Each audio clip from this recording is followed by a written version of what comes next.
Hey, we're up here in Dayton, Ohio at the United States Air Force Museum. Going to take a few hour photography trip. Of course, I'm an airplane nut and a photographer, so being able to put both of those together in one's going to be pretty awesome. So let's go in here and see what kind of airplanes we can picture. I'm just about at the front entrance and I see a sign that says that the Memphis Belle is on exhibit. I didn't even know that was here. That's going to be awesome. That's just icing on the cake.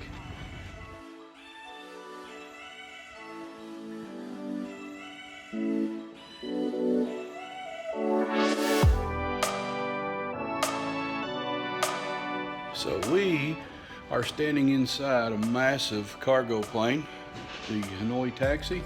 It's pretty cool, historic. Imagine the cargo door in the back opening up and you just making a run and jumping out of this thing. Unreal. Guess what I'm standing in front of? This big black box looking thing. This is actually a camera. This was a camera mounted to a spy plane. Had a, I think it was like a 4,000 millimeter zoom on it. Anyway, it said you could take a picture of a golf ball from 40,000 feet. And it used a 400th of a second shutter speed. So for you camera nuts out there, you'll know what a big deal this is.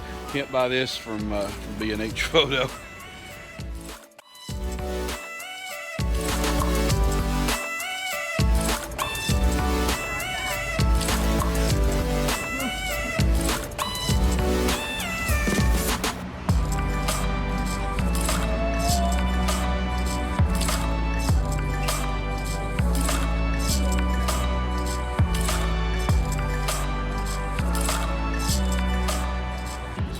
In this exhibit here, Walt Disney put his studio to work to make the insignias for the fighter squadrons. Like I said, this was a complete surprise having the Memphis Belle on our visit today. I didn't know it was going to be here, so getting some time with the camera in front of it, this has just been an absolute pleasure.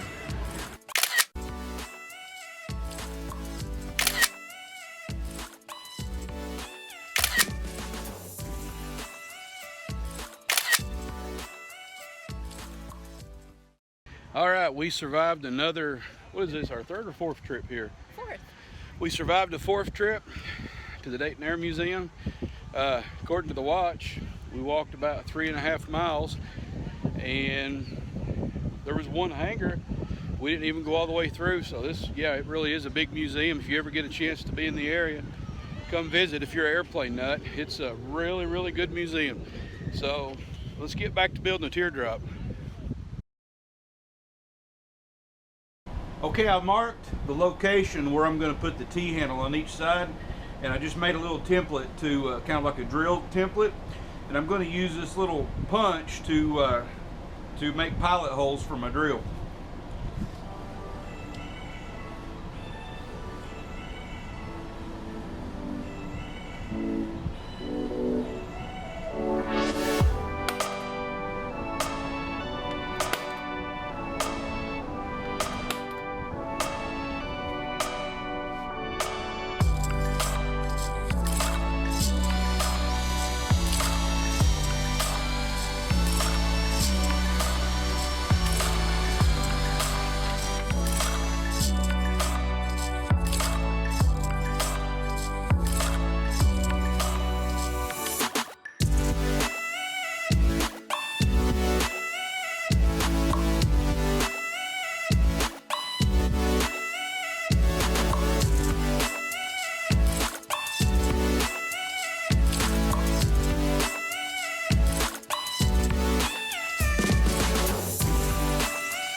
Okay, so let me show you how I ended up making some $30 or close to $30 anyway locks and latches for my hatch.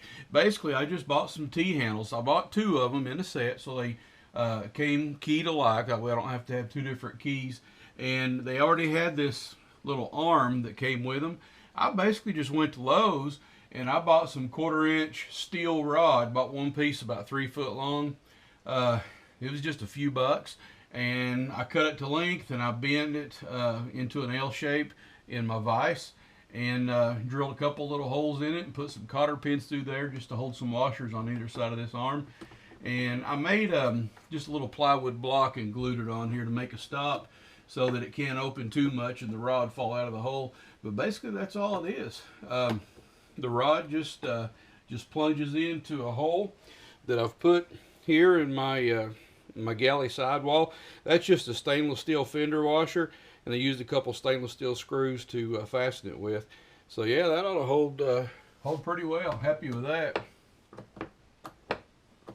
And a lot more affordable than buying the 1T handle that has the mechanism in the middle with the big rods that go back and forth. I think I was gonna have, gee, I don't know, 60 or 70 bucks in that whole outfit. So yeah, I'm really happy with this.